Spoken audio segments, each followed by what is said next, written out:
চারুকলার যে এবারের বর্ষবরণের আয়োজন, সেই আয়োজনের ফেসিস্টের যে প্রতিকৃতি আমরা দেখলাম, সেই প্রতিকৃতিতে পহেলা বৈশাখের একদিন আগেই সেটা হচ্ছে যে ভোর রাতে পুড়িয়ে দেওয়া হলো।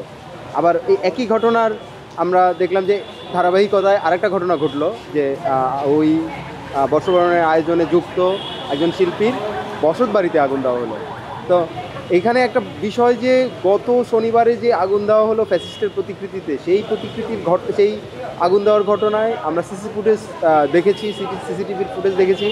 সেই ফুটেজে একজনকে সন্দেহভাজন বলে প্রচার করা হচ্ছে, কিন্তু তাকে এখনও গ্রেপ্তার করা হলো না।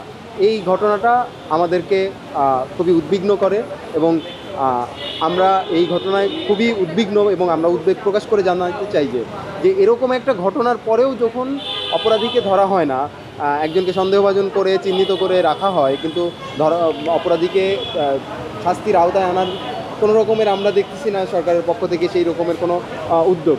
আমরা দেখেছি যে পূর্বে যে কোনো একটা ঘটনায়, যেমন মেট্রো রেলের একটা নাট বল্টু নাট খুলে ফেলার কারণে তাকে আধা ঘন্টার মধ্যে সেই ছেলেকে ধরে ফেলা যায়। অথচ এরকম একটা ঘটনায় চারুকলায় হচ্ছে যে একটা আয়োজনের মাঝখানে একটা স্ট্রাকচার পুড়িয়ে ফেলে চলে গেল, কিন্তু তাকে ধরা যাচ্ছে না।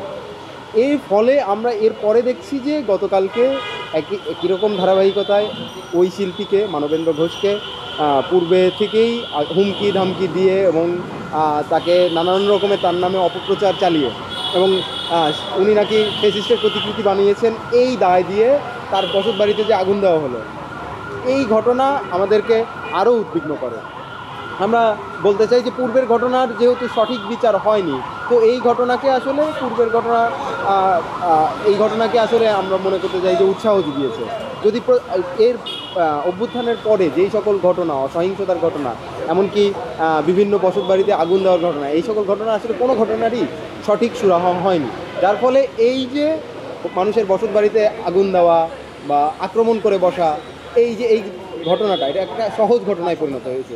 সেই সহজ ঘটনার দায় আসলে সরকারকে নিতে হবে এবং সরকারকে এই সকল ঘটনার বিচার করতে হবে।